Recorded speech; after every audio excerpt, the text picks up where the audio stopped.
بسم اللہ الرحمن الرحیم صلی اللہ تعالیٰ علی محمد صلی اللہ علیہ وآلہ وسلم۔ سردیوں میں ہمیں پیشاب جب بہت زیادہ آتا ہے تو اکثر اوقات ہم پریشان ہو جاتے ہیں کہ یا تو مجھے کوئی بیماری ہو گئی ہے، یا پھر میرا مثانہ کمزور ہو گیا ہے، یا پھر مجھے شوگر ہو گئی ہے۔ دیگر کافی وجوہات ہمارے ذہن میں آتی ہیں، لیکن ہمیں اس چیز کی معلومات ہونی چاہیے کہ آیا یہ مرض ہے یا یہ کوئی نارمل کیفیت ہے جو کہ سردیوں میں ہر انسان کے ساتھ ہوتی ہے۔ تو میں انشاءاللہ تعالیٰ اپنی ویڈیو میں کوشش کروں گا کہ اس پورے مسئلے کو بڑے تھوڑے سے وقت کے اندر آپ لوگوں تک پہنچاؤں۔ آگے چلنے سے پہلے میری گزارش ہے کہ اگر اب تک آپ نے میرے چینل کو طب نبوی صلی اللہ علیہ وسلم کو سبسکرائب نہیں کیا تو میرے چینل کو سبسکرائب کریں، بیل آئیکن کا بٹن دبائیں اور کومنٹس میں اپنی رائے کا اظہار ضرور کریں۔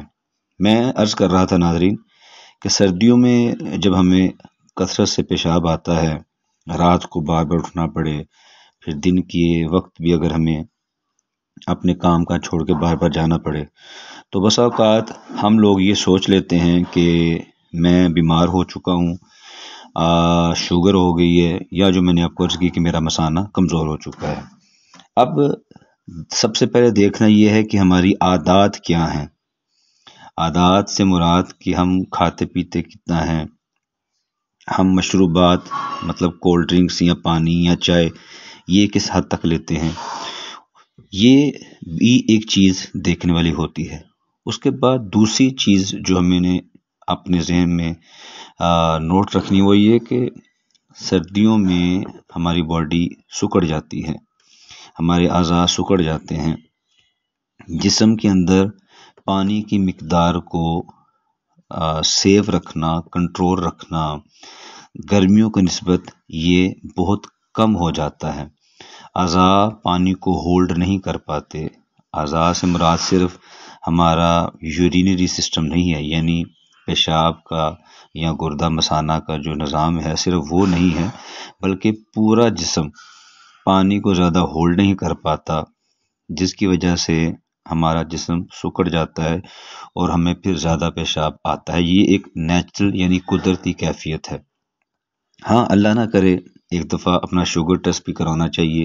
ایسا نہیں ہے کہ سردیوں میں کسی کو شوگر نہیں ہوتی، شوگر بھی ہو جاتی ہے، لیکن پیشاب آنے کی وجوہات میں یہاں پہ عرض کر رہا ہوں۔ دوسرا یہ کہ بہت زیادہ کثرت صحبت کرنے کی وجہ سے بھی انسان کا مثانہ کمزور ہو جاتا ہے۔ پیشاب کی نالی پیشاب کو ہولڈ نہیں کر پاتی، روک نہیں پاتی، تو پھر ایک قطرہ دو قطرہ یا تھوڑا تھوڑا کر کے پیشاب آنا بھی انسان کو اچھا خاصا تنگ اور پریشان کرتا ہے۔ اس کے بعد میں نے جیسے شروع میں عرض کیا کہ ہماری کھانے پینے کی عادات کیسی ہیں۔ اگر ہم بہت زیادہ چائے پیتے ہیں، سردیوں میں اکثر اوقات لوگ ہمارے علاقوں میں چائے پیتے ہیں یا قہوہ پیتے ہیں یا کوئی کولڈ ڈرنک یا کوئی اور چیز بھی، تو ہم نے اپنی اس عادت کو بھی نوٹ کرنا ہے کہ آیا ہم انٹیک زیادہ تو نہیں کر رہے۔ ہم انٹیک زیادہ کریں گے تو پھر آؤٹ پٹ بھی اس کا زیادہ ہی ہوگا۔ اس عادت کو نوٹ کریں۔ ڈیورنگ یورینیشن یعنی پیشاب کرنے کے دوران جب آپ باتھ روم میں بیٹھیں تو جلد بازی نہیں کریں، تھوڑا سا دائیں پاؤں پہ اور تھوڑا سا بائیں پاؤں پہ وزن ڈالیں تاکہ اگر کوئی قطرہ باقی رہ گیا ہے تو وہ بھی خارج ہو جائے، اور بعد میں اچھی طرح آپ خود کو واش کریں۔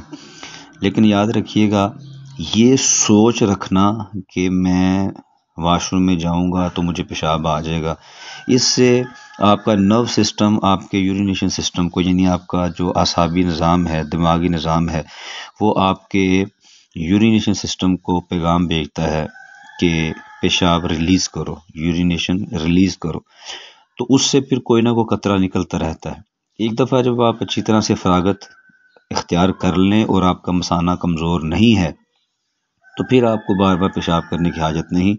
پانی کا استعمال کمی جو بھی جسم میں محسوس ہوتی ہے، اگر آپ نے 2 گلاس 3 گلاس دن میں روٹین میں جیسے ضرورت کے مطابق پانی پیا ہے، تو اس کمی کو پورا کرنے کے لیے سردیوں میں بہت زیادہ پانی پینا ضروری نہیں ہے۔ گرمیوں کی نسبت آپ سردیوں میں کم پانی بھی پئیں تو آپ کا جو اندرونی نظام ہے وہ چلتا رہے گا، لیکن کم پینے سے مراد یہ بھی نہیں کہ انسان پانی پیے ہی نہیں، پانی کی بھی جسم کو ضرورت ہے۔